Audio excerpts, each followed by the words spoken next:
now that people are crowdfunding in the UK especially, you know, it's not been traditional in the UK to ask people for money for films. It's been very broadcast driven. Now we're in this new era, and I think that we can even take the crowdfunding idea and move it offline and think about how we create live events with people and with fundraising and maybe even linking your crowdfunding campaign to a benefit event. So I'm gonna run through a benefit party, just a how-to, and then we'll move on to foundations. So this was Jihad for Love, you know, in Boston. We found a donation of a space that overlooked the Boston Common, which was beautiful. We had hors d'oeuvres, we had donated refreshments. We showed a 10-minute clip of the film, a Q&A with myself and the director. We had different levels of giving, similar to Kickstarter, Indiegogo. You know, we, in this case, gave screen credit for $500. For Trembling Before God, it was $250. I upped it to $500. And you know, we had, you know, people filled out their information, credit cards. I actually think that these days with mobile credit cards, it'd be really interesting to move through events with, you know, allowing people to give further at the event, set up a station, try to do a matching. Like say, if you now give 5,000 more, 5,000 pounds more, you know, we will match it with another 5,000 from a donor who's promised, and then move through the crowd with your credit card machine, you know, and really pin people down. So this was our host committee. I feel like, you know, it's interesting with Kickstarter, you know, you're the host committee, but in a live event, often it helps to create a gala host committee. And in this case, I really drew on 7 worlds, which is the same with any project. What is your niche markets? What's your niche communities? Who's gonna be supportive?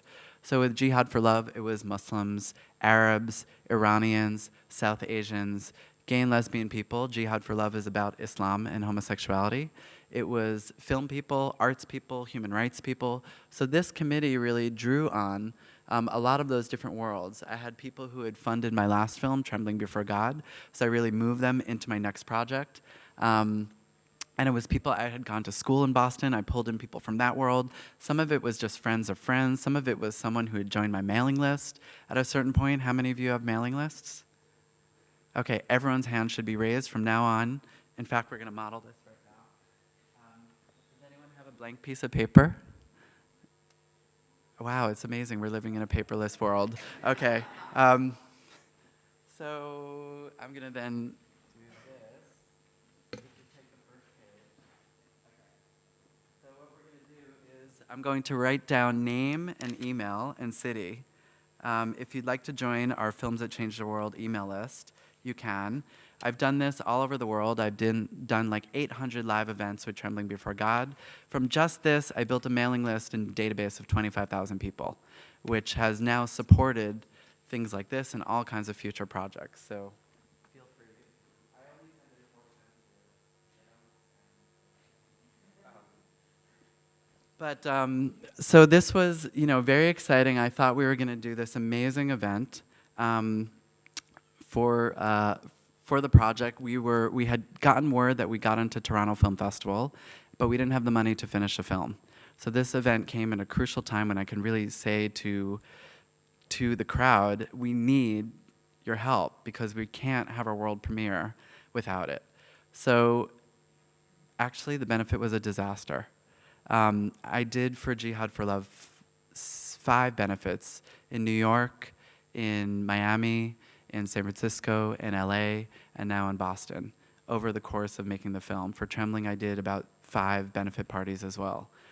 So we only broke even. I had to spend money on invitations, on a designer, on my friend who catered it below cost, on getting Parvez and I up there. I even hired someone to help coordinate, who actually I wound up doing more than her, and she really didn't deliver donors. So, you know, it was very interesting now thinking about this world of benefit parties, crowdfunding. Crowdfunding, you also have to invest at least a month of time or more to make sure that you're diligently attending to the campaign every day for a month, to social media. For this, it took months to put together the host committee and to make the event happen. But an incredible thing was that one of my friends knew Michael Huffington. And do you know Huffington Post, Ariana Huffington? It's her bisexual ex-husband, Michael Huffington. So he wound up coming to the event and then got very excited and said that he would be willing to do a follow-up meeting. I did a follow-up meeting with him the next day, came back to Boston a few weeks later, and he wound up putting $75,000 into the project and became an executive producer. So it really is, anytime you're doing, whether it's a Kickstarter campaign, Indiegogo, a benefit party, it really is in the building of relationships and the follow-up, because he really delivered the money we needed to finish the film. So any questions about benefit parties? Thoughts? Yeah.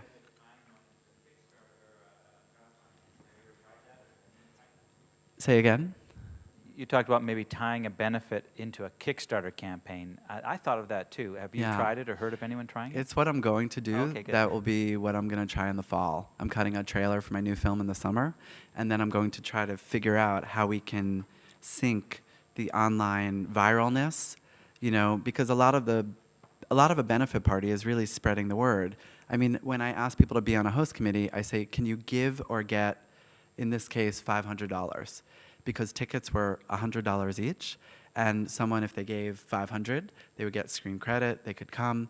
Someone could buy a $100 ticket, or they could bring 5 friends who paid $100 each, or there was a $250 level.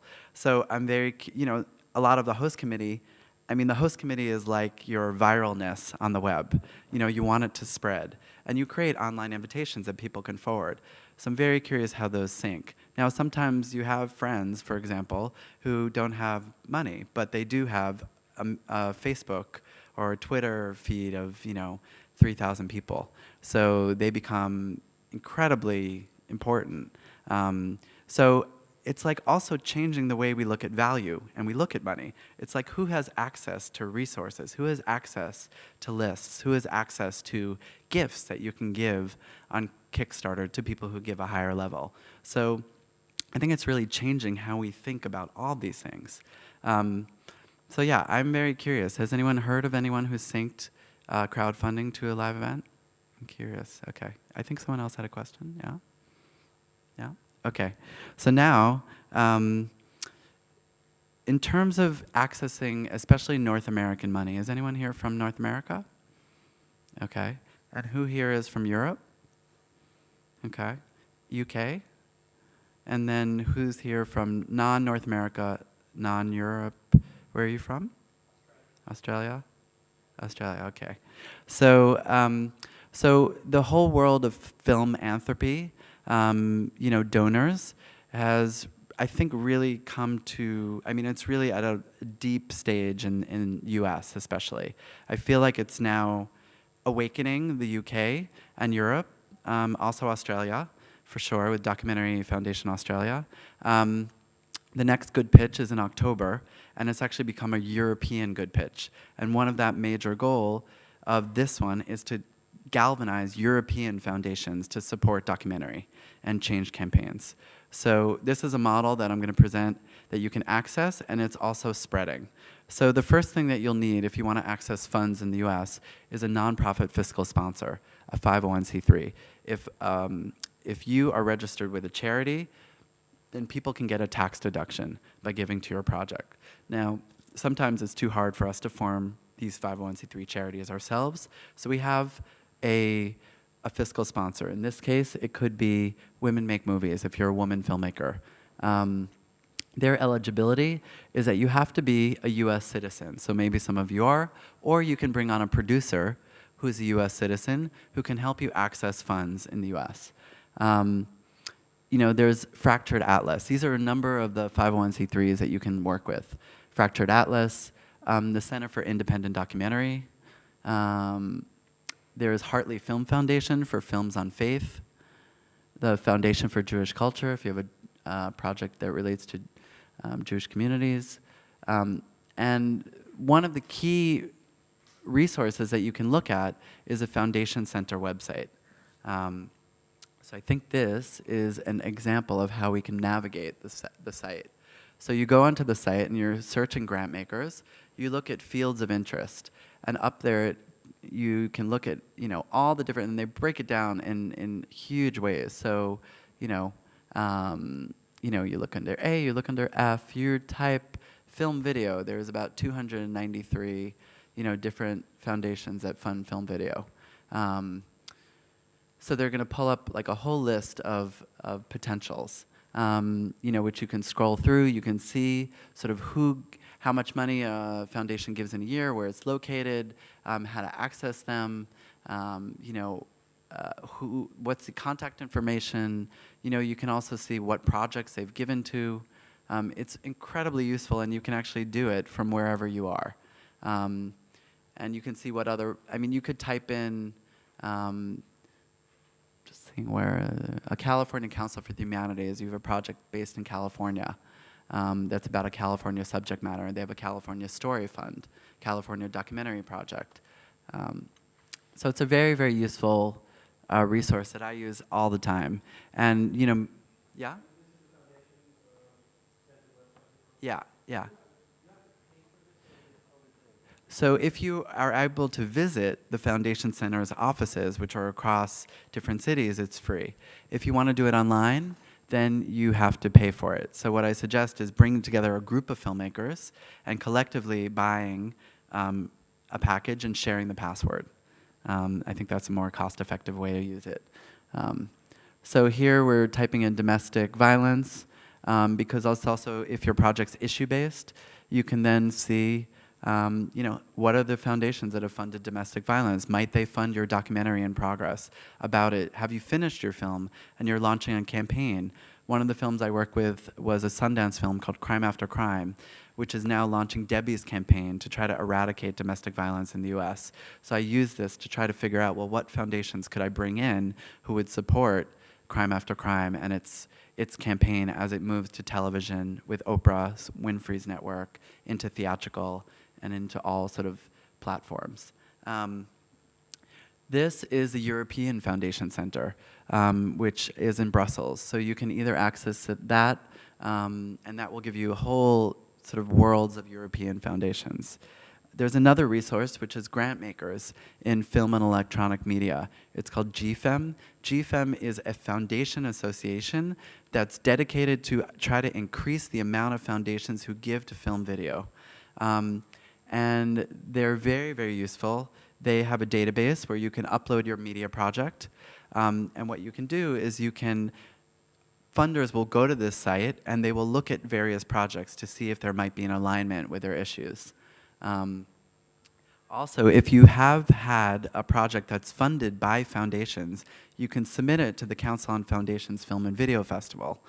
It's an incredibly useful way because you may get nominated for the Henry Hampton Award, which means that that you could then go to the conference and show your work and interact with tons of funders, which I've done for Trembling Before God, which was an incredible experience, and it really helped deepen and widen, because there literally are thousands of foundations around the world, and it's hard to figure out how to access them. And so this is just various tools and entry points that you can use to try to find them. And there's a number of foundation associations. There's the International Human Rights Funding Group. They list funders of human rights worldwide. They're great. They have a funder directory. There's the, so this is a directory of the human rights funders. There's the Africa Grantmakers Affinity Group, who work on issues around Africa. There's a Women Funders Network, the Women Donors Network. If you have a project on gender equality, women's empowerment, girls' empowerment, funders concerned about AIDS. There's the Environmental Grantmakers Association. There's a Jewish Funders Network. There's an enormous amount. So whatever your project is, I'm sure that there's one on immigrants and refugees. There's one on children, youth, and families. So I would also use good film, to sort of really see sort of who are the people who can help drive your project. So you can use the tags on the goodfilm.org website to look on immigration or poverty or agriculture. You could look at film, you could look at people who align with those different issues as you type this in. You can look at other films, like, for example, like I looked at the website for Black Gold. Very interesting, because here, you know, I was looking at the different credits. And in the credits, I saw that they were supported by the Barry Amiel and Norman Melbourne Trust, the World Development Movement, Christian Aid, Norwegian Agency. You know, now that we can watch DVDs online, you can fast forward to the credit list of many movies very easily. You can use websites, because maybe you're doing a film on fair trade. Maybe you're doing a film on coffee. But there's other ways to research what has come before. Don't try to recreate the wheel. You know, really see what's been out there and what the track history is of supporting that issue and supporting the films around that issue. Now, there are a number of foundations that I'm going to run through now to just give you sort of ideas of foundations that you can approach. Sundance Institute, documentary film program. Is there anyone who doesn't know about Sundance? Okay. So they have labs, edit and story labs. They also do a Sundance Goal, Stories for Change, which is about social entrepreneurs. So if you have a film about a social entrepreneur, that's a great series, and they will sometimes bring you to the Skoll World Forum. The Fledgling Fund. Anyone not hear of Fledgling? Okay, okay. Fledgling Fund is really about impact. So if you have a film that has a change campaign, Fledgling is one to approach. Creative Capital Foundation is for American artists, all artists in all disciplines. But if you look at creative-capital.org, it's an incredibly useful site that has a lot of tools. You can even sign up. They do peer-to-peer artist-led workshops, which will teach marketing, fundraising, publicity, harnessing the web, and that's called the PDP program. So when you go to Creative Capital's site, look for PDP. They've actually brought a PDP workshop to the UK, so maybe you're attached to an institution that could bring PDP back, but PDP is incredible. That's the PDP, Professional Development Program. But Creative Capital is just, it really is an empowering, it empowers artists to be the creators of their own destinies. And it's been very key. It's even move people forward around buying real estate, you know, financial planning. It's been very key. Chicken and Egg is, Creative Capital is for Americans, but the PDP is a way to access it from other countries. Yeah, so maybe see if PDP can come back to the UK. Chicken and Egg Pictures is for women filmmakers. Anyone not here of Chicken and Egg? Okay, so very key. They do a lot of mentorship, a lot of cohort building. It's not just money, it is a lot of mentorship, very key. And they also will fund international filmmakers. Ford Foundation has just announced a $50 million initiative for social justice filmmaking. Ford Foundation has offices around the world. So let's say you have a project that's based in Indonesia. You might want to work through the Jakarta office of Ford, or let's say you have a project in the Arab world, you want to go to the Cairo office. Orlando Bagwell, who's here is the head of this initiative, but it also relates to all the Ford programs and offices around the world. And this is a really exciting, very new development for documentary. Tribeca Film Institute. So there's a number of the Tribeca New Media Fund, if you're doing a cross-platform project.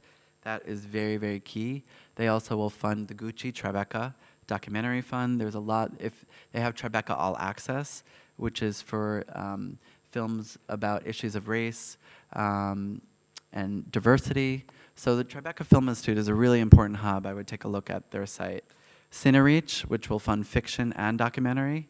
Has anyone not heard of Cinereach? Okay, it's good for me just to see sort of where people. MacArthur Foundation. MacArthur has an initiative. They just had an open call for documentary. So MacArthur is based in Chicago. This is not necessarily, now a lot of those that I just presented are the traditional, a lot of this field has just emerged in the past 10 years. And we're in this renaissance of funding for documentaries. It's just an incredible era that we're living in, with more and more people coming on board to fund this space. But there are a lot of foundations that aren't just film funders that fund an issue, that it's like, how do we access those? So the Global Fund for Children is one that people may not know about, but they do fund film. I worked for Good Pitch on a project called Easy Like Water, which is about an architect in Bangladesh who's trying to solve climate change and designing like floating institutions on boats. So they funded Easy Like Water, which is a documentary. They also funded Going to School in India, Born into Brothels. So look at, if your project's about children, look at Global Fund for Children. Pulitzer Center for Crisis Reporting. They're really they're invested in investigative journalism and in underreported stories. They were very interested in a film that I worked on for Good Pitch called Ai Weiwei, Never Sorry, which is about the artist Ai Weiwei, who's now in jail in China. And the director had been in China for 4 years, working with Ai Weiwei for the past few, shooting it. She's editing now. And they were very interested because she had access to this story in a way that many journalists don't. Because journalists are now only reporting on Ai Weiwei, and she has a 3-year history, and that's what we as documentary filmmakers can do that the news cannot. So they're very interested in supporting with travel grants. So Pulitzer Center for Crisis Reporting is very key. Participant productions, Jeff Skoll from eBay, they will take on high-profile documentaries like Countdown to Zero. Hartley Film Foundation, if you have, that's a still from Jihad for Love, they were our fiscal sponsor and supported and gave us a grant. So if you have a film on spirituality or faith, Hartley Film Foundation. If you have a film, I mean, sometimes the hardest time to fund is when we're beginning a project. So if you have a project where you are in the development stage, you need money to make a trailer. The Catapult Film Fund is a new foundation which is going to give you has a small amount of money for projects. They just gave me a grant so that I can make my trailer for my new film. And they have, I can't remember, I think they have a few times a year call. The International Documentary Association, you have EDN, European Documentary Network in Europe. There's the IDA in the US, in LA. And they have a documentary called the Per Lorentz Documentary Fund, which will be opened in early 2012. Now, what's very interesting is that often I will talk to foundations that say, we don't fund media. We don't fund film. And my job in the Good Pitch is to really try to bring these funders to the table and say, well, just come then for the learning day. Come to learn about this space, this intersection of media and change. And I love it because there's a project called Out in the Silence, which is a brilliant outreach campaign that these two men, Dean and Joe, who got married in the US, and then they put the announcement in their local rural paper where Joe's from, and it caused a firestorm in the community. And so they really developed not just a film, but this campaign about fairness and equality for GLBT people and their families and friends in small town America and rural America. And they've just done a brilliant job in moving this to libraries and community centers and really become the active element of their film and its movement in the world. And I had invited the Columbia Foundation, which said, oh, we don't fund film, we're not coming to Good Pitch in San Francisco. And then I said, well, just come and just participate, just observe for a few hours. And then I convinced them, I said, well, could you sit on the round table for Out in the Silence? You have a history of funding gay and lesbian issues. Well, they sat on the table. Eventually, they actually came on board and funded their whole California campaign for the film. So I think that sometimes it's a real process. Once a funder or a nonprofit or a brand or a person sees the alignment between their own interests and what you're doing, there's a way in which it really can activate their involvement. So that was very exciting. There's a number of, public television sort of avenues for work. the blackpublicmedia.org, it's a national black programming consortium. If you have a film about African diaspora, African Americans, they can come on board and amplify and fund a campaign and a project. They have there's a Center for Asian American Media, also a key. They have the Native American public television program. So there's Latino public broadcasting.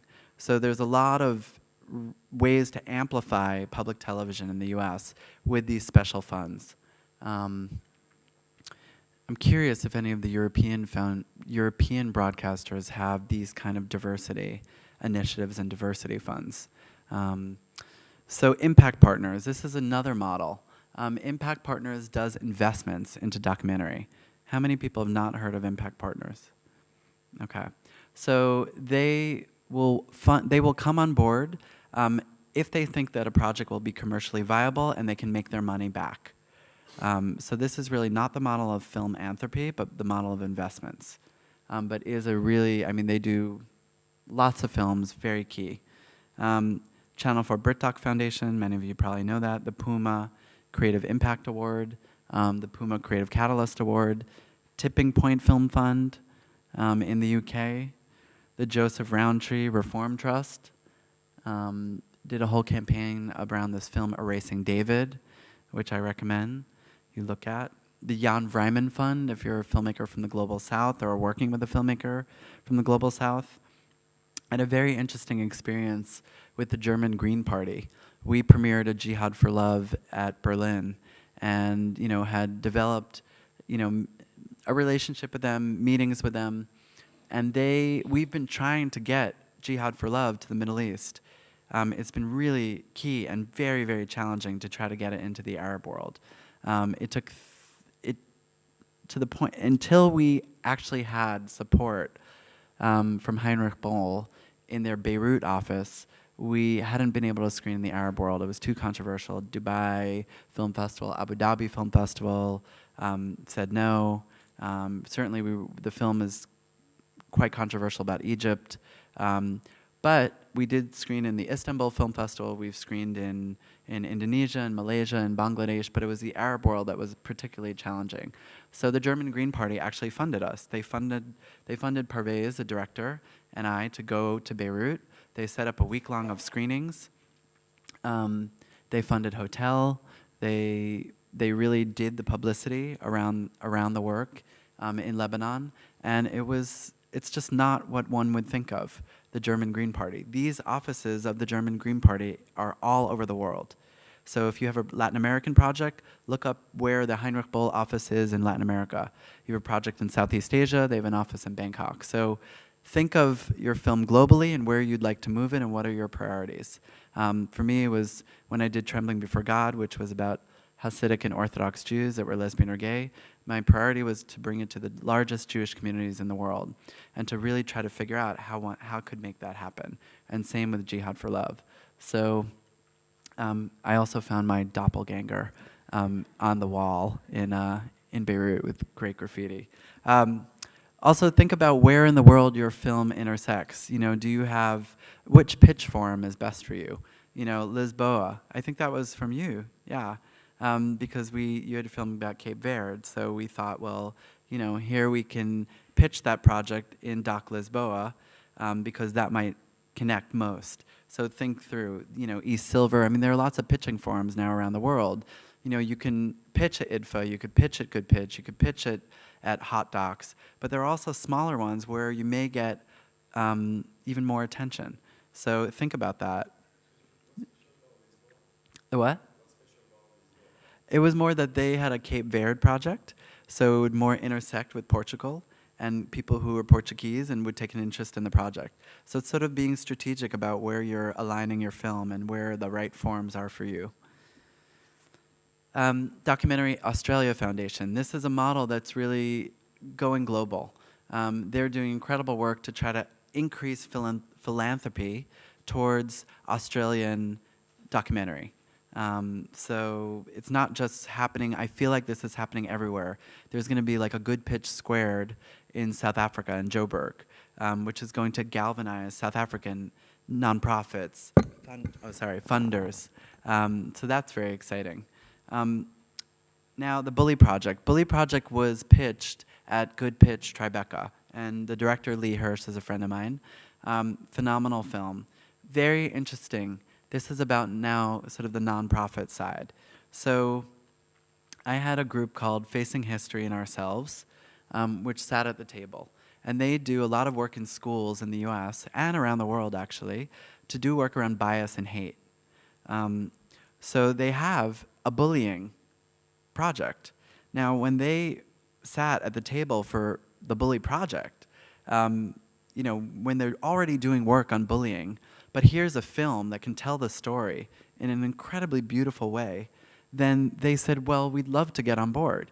And they actually introduced the Bully Project to Einhorn Family Charitable Trust, which is one of their major donors.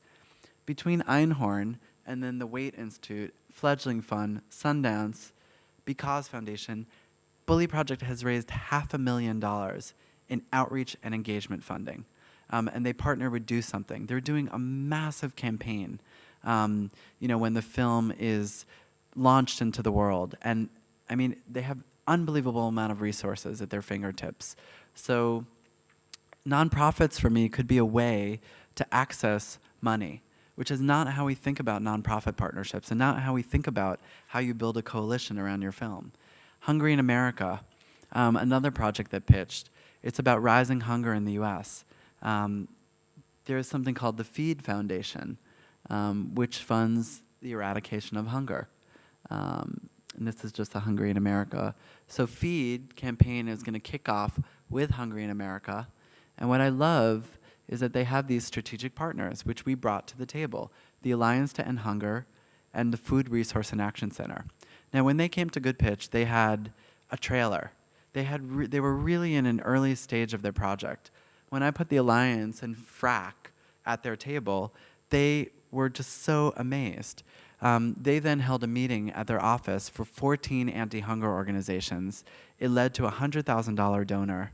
And they also gave them access to interview subjects, to policymakers, to stories for their film. So think about what is the right time for you to make a partnership with your project. Maybe it's at an early stage where you go to the leading NGO that could actually lead you to funding. So these are ways to think through, well, maybe nonprofits will lead to funding, maybe it will be broadcasters, maybe it will be a benefit party, individual donors. Think also about technology.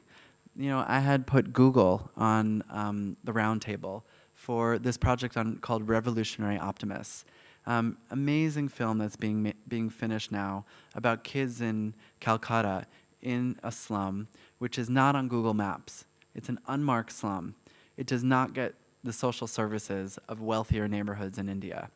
So the kids, there's a social entrepreneur who lives there, and he works with the kids, and the kids go door to door, and they knock on people's doors and they say, "Hi, have you gotten your vaccination for polio?"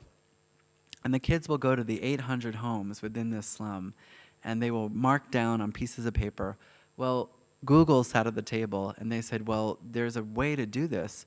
Maybe the kids can map their world. So they're building a map of their world. Google gave them 2 Android phones so that the kids can now take the phones, go door to door, and upload the data to the phones. I put Google on a table for Brooklyn Castle, which is a film about a school in Brooklyn where the kids are at federal poverty level, but they have the award-winning chess team in the US. So Google gave the team a $10,000 package of Google AdWords so that when anyone goes to Google and they type in chess, the ad for the film will come up on the side of the screen. So I think there's also very interesting new possibilities around how do we bring in technology and technology partnerships to our work. The Mozilla Foundation. Mozilla is a Firefox browser. They actually work with filmmakers. They link together technologists and filmmakers. They gave in what they call an Army of Awesome package to this team at Good Pitch. So Mozilla Foundation and the person who works there, Brett Gaylor, did this film called Remix Manifesto. So think about Mozilla Foundation as well. They have their web-made movies site. Another project, The Way We Get By.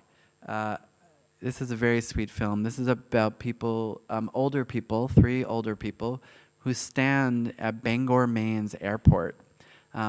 Bangor, Maine is the easternmost part of the US, so when soldiers come back from Iraq and Afghanistan, there are these senior citizens who welcome them. And it's actually giving them meaning in their lives, and one of them is one of the filmmaker's fathers. Yeah, their lives have felt quite purposeless before, and this has really helped them. And it's helped soldiers, no matter one's opinions on the war, it's helping soldiers who have been through incredible amount of stress and maybe coming back with injuries and post-traumatic stress disorder to be welcomed home. What they did was really quite ingenious. So now, okay, so we've covered nonprofits, we've covered technology, foundations. I'm just going to dip into brands, because what they did was they are shooting in Bangor, Maine. So they said, well, why don't we think about approaching the Bangor Savings Bank? Now, it's a hometown of the filmmakers, and they approached the bank early on for production funds, but they were turned down, and they were told to bring the film back when it was finished. And the bank reps asked, they said, well, when it's finished, can we get first right of refusal to get involved, to be the exclusive sponsor for any distribution in Maine? So they finished the film, they took it back to the bank, and the bank loved it. So they said, okay, now what do we ask from this bank? How do we figure out the sponsorship? They could ask for screening fees, they could ask for appearance fees, they could ask for promotional materials, but they said, you know what, that's short-sighted. What do we want to do to invest to make the whole film a grand success? So what would provide the bank with a return on their investment? So they asked for goods and services. They asked for the bank to pay for a cost of a film negative and a 35 millimeter prints of the film, so they could screen it at theaters in Maine at bank-sponsored events. So they asked the bank also to pay for the cost of 15,000 DVDs, 5,000 of which the bank could just distribute to customers at a later date, 10,000 that they would give to the filmmakers, that the filmmakers could just sell for pure profit. So the bank came on board, they paid for the 5 film prints, they sponsored the screenings in Maine. At the screenings, a bank representative was allowed to speak before each screening. They had their logo on the screen, and the bank did a lot of PR. So what's so amazing, I just love, Geeta and Aaron, they're brilliant.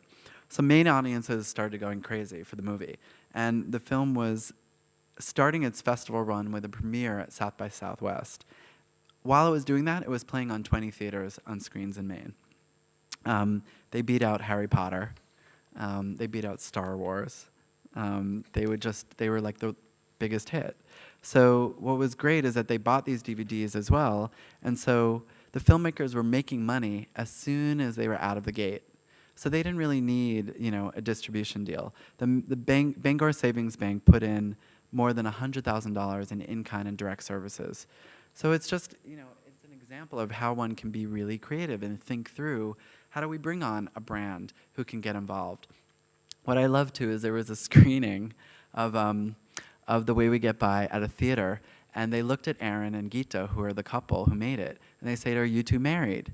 And they said, well, we're filmmakers, we're too poor to afford a wedding. So in the audience was a wedding planner, and she wound up rallying 45 vendors in Maine and gave the filmmakers a free wedding. And this was from the New York Times, where Aaron and Geeta's wedding was in the Times. So I just love this. This is someone who's in The Way We Get By.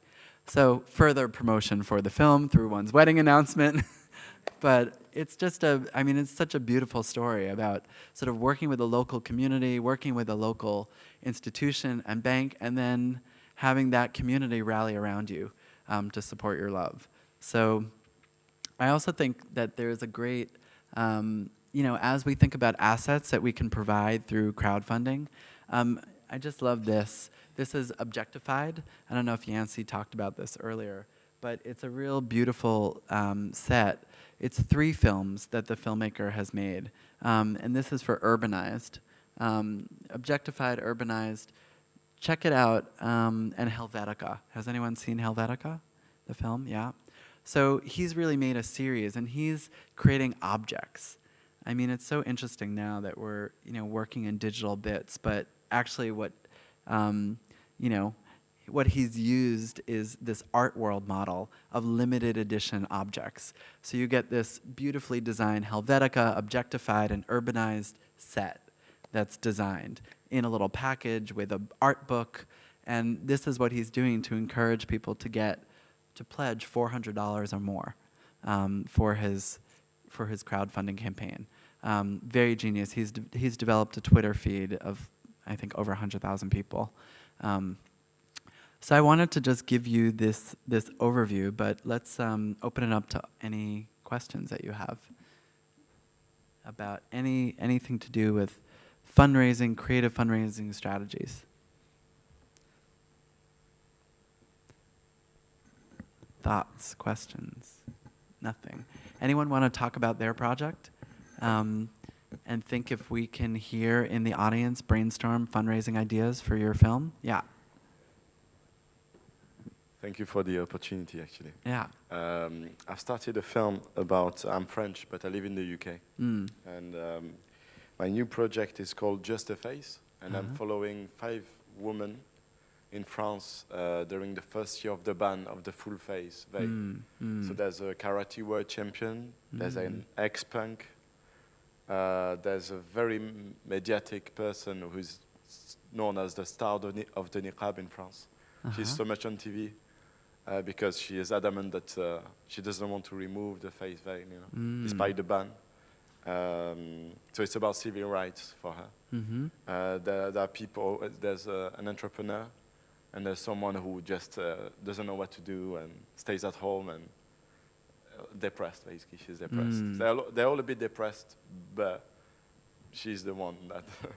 So I've got a trailer, but this film is about, there's so much tension in France around this issue. It's so controversial.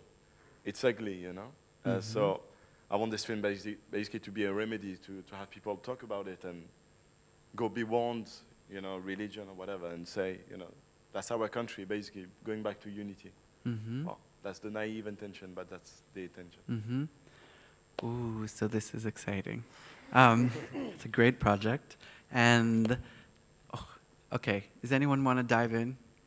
Who has ideas about what is your name? Yassine. Yassir, where Yassir can go for funding this project through any possible source in the world? If you have any question, you can ask me. Anyone want to dive in first? Okay. I'll throw out some ideas and we'll see if you can. So I think that, first of all, trying the television route, maybe going to Dubai and Abu Dhabi festivals and markets to try to really, that's the hub of right now, so much happening around Muslim filmmaking. It's just very exciting. I don't know. I mean, and the deadline, so I would say look into Abu Dhabi and Dubai, both those film festivals, and the Tribeca Doha as well, which is sort of the 3 main Arab festivals. Funding. I would go to the European Foundation Center. You may want to look at, there's a feminist fund in Holland called Mama Cash, which is, there's also the Global Fund for Women, which is based in San Francisco and works globally. These could be very interesting to think about, and Women Donors Network. Now, their takes on the ban, it will be interesting to see where they sit, but it's worth trying to see. Whether what the take of the film would be and whether it would align. You don't know.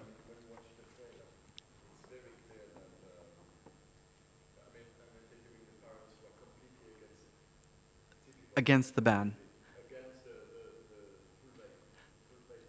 Right. Right.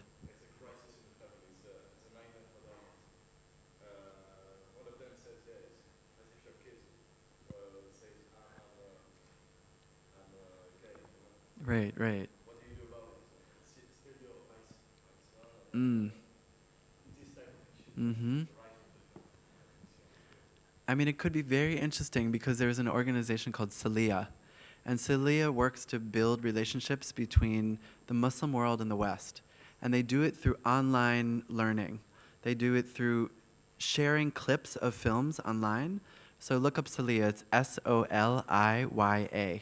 Now, it could be that you're creating a short module of your film to provide for Salia. Maybe Salia could help with the costs of making these modules.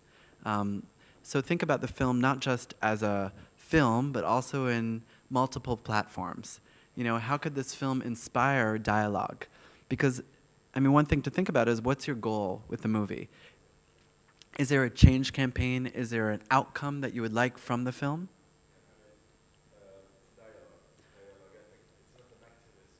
Mm-hmm. Right. So then Salia could be great because they're invested in dialogue around controversial issues between Islam and the West. I can link you up with Lucas, who runs it. And I just think it could be, depending on the take and everything, could be very interesting. There might also be a very interesting way to crowdfund. I've been thinking of like, how do we mark crowdfunding visually? So one idea, for example, is we have a film, Boudros, which the U.S. television won't show. It's about it's a film I co-produced about a village in Palestine where they brought together Hamas and Fatah, Palestinians and Israeli Jews, men and women, to do 55 days of nonviolent protest, and they beat back the wall and they saved the village. So U.S. television, because it's produced by an NGO, public television won't show it. It's deemed too controversial. So what we're going to do is we're going to do an online broadcast in September when there's an announcement of Palestinian statehood. So we're going to create a TV, and we're going to do like a crowdfunding campaign, and we're going to have people fund different parts of the TV. Now, we can't get it on TV, so we're saying we're using the internet as our TV. And if you, let's say, fund a part of our stream, then your face will appear. You know, so all of a sudden we'll have a whole screen filled. Now, in your case, I almost wonder if there's a face that's just a face. Now, it's an interesting way to think about. And then, as people give money, and I think you would have an enormous audience worldwide for this project. Muslims all over the world would want to give money to support it. I think you have an enormous crowdfunding potential. People could fund it, and then different parts of the screen could be covered with a veil.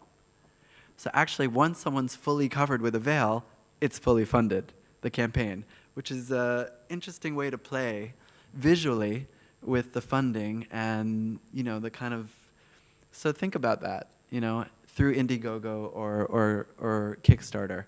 I think the key is that you want to get allies involved for your crowdfunding campaign.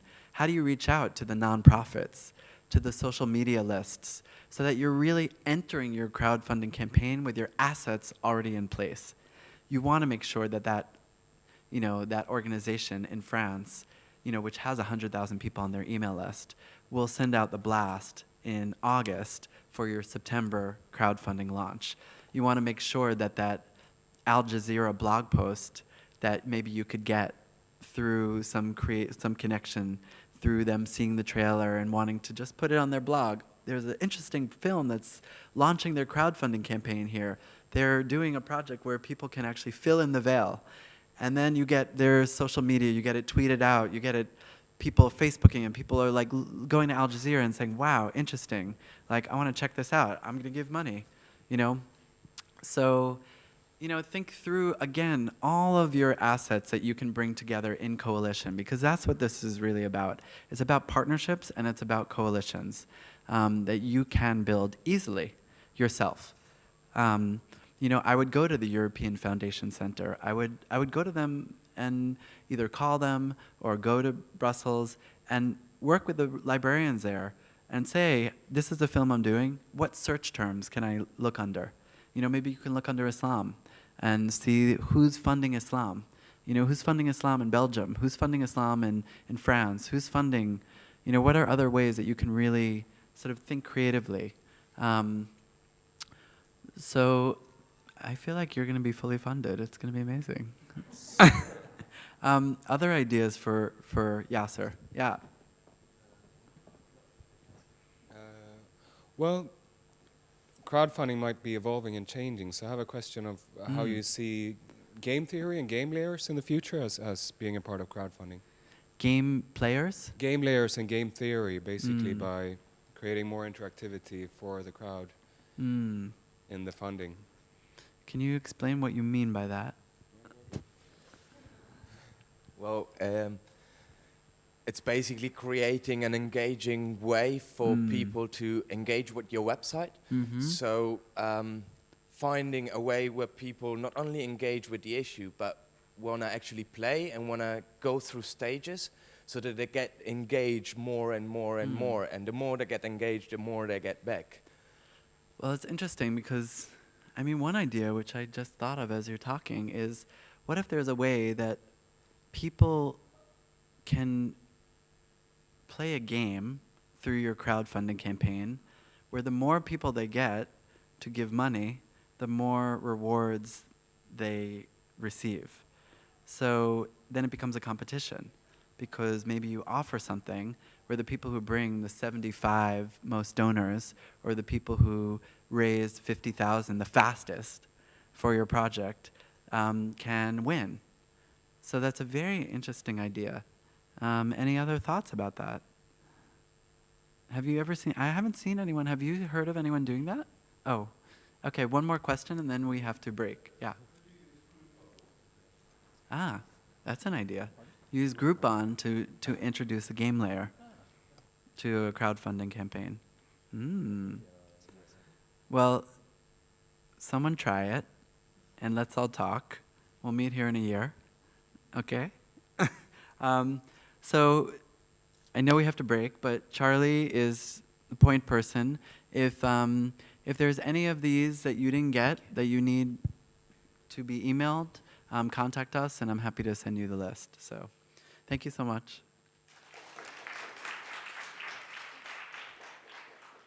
Cool. Thanks so much, Sandy. That was amazing, as always.